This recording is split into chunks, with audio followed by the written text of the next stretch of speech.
read it verbatim the way they did it. Your league is on quite a winning streak. Attendance rose for the third straight year. TV ratings are up. The league is about to close on its most exciting postseason ever, and nearly a dozen markets have lined up to join Major League Soccer.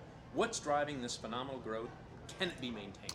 You know, there is real momentum to drive this massive soccer nation movement in the U.S. and in Canada that's driven by a couple of things. One of it is just globalization overall. More and more people care about our sport.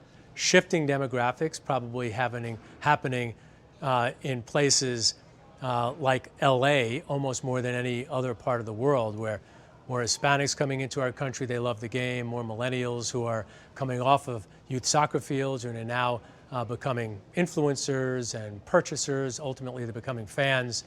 It's kind of a good time to be long on soccer. If we were a Major League Soccer was a stock, I'm giving you that buy sign right now. We've had great growth over the last 20 years, but our best days are probably still ahead. Perfect. Another area where MLS has enjoyed success lately is the recruitment of big-name foreign stars, Gerrard, Lampard, Kaká. The average age of those four is 35. Why do you disagree with critics who point to that and call MLS a retirement league? You know, one thing that frustrates me is that we brought in 30 or so players in this summer window. The average age was 26, and yet all people focus on are the named designated players as opposed to those players that really are contributing as much as the named guys like Gerrard and Lampard and Pirlo are. So it's not a bad thing to have big name guys, and Drogba is probably the best example of that, who had an unbelievable year, the second half of the season for Montreal.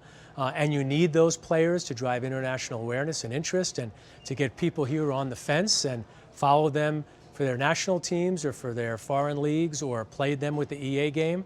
We're going to continue to do that. But it is about Sebastian Giovinco, who's 26, 27 years old, winning our Golden Boot, being our Landon Donovan MVP, and ultimately representing what a great opportunity it is to come here in your prime.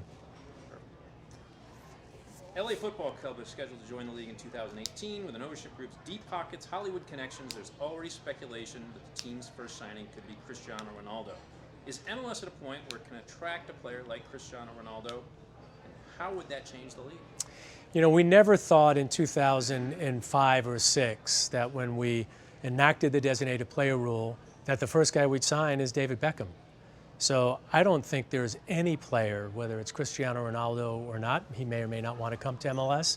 He might be too old by the time he decides to leave the European leagues. I don't think there's any player that should not be in our sights. We are a league of choice for so many players. It's a great place to ply your trade. It's a great country the U.S. and Canada live in. We are our league on the rise, our stadiums, our technical capabilities, our fan base continues to improve and grow. So I don't think there's any player that might not come into MLS in the years to come. Perfect. Last one. The big payroll, LA Galaxy, winners of 3 of the last 4 MLS Cups, didn't get out of the first round of the playoffs this fall, while the Eastern Conference semifinalists had the 2 lowest payrolls in the league. What does that say about the competitive balance in MLS? You know, we are a league that is founded on the principle that every fan in the beginning of the year should believe that their club has the chance to be in the final. And so when we do see small markets or small spending teams do well, that's a positive because it sort of validates that theory of ours. That doesn't mean that they're going to win all the time. I'm not sure the Kansas City Royals are going to run away and be in the World Series for the next 5 years, but when they are, it's a positive for baseball, and when you have small markets or low spending teams in our cup, that's a positive as well. Perfect. Thank you. That's it.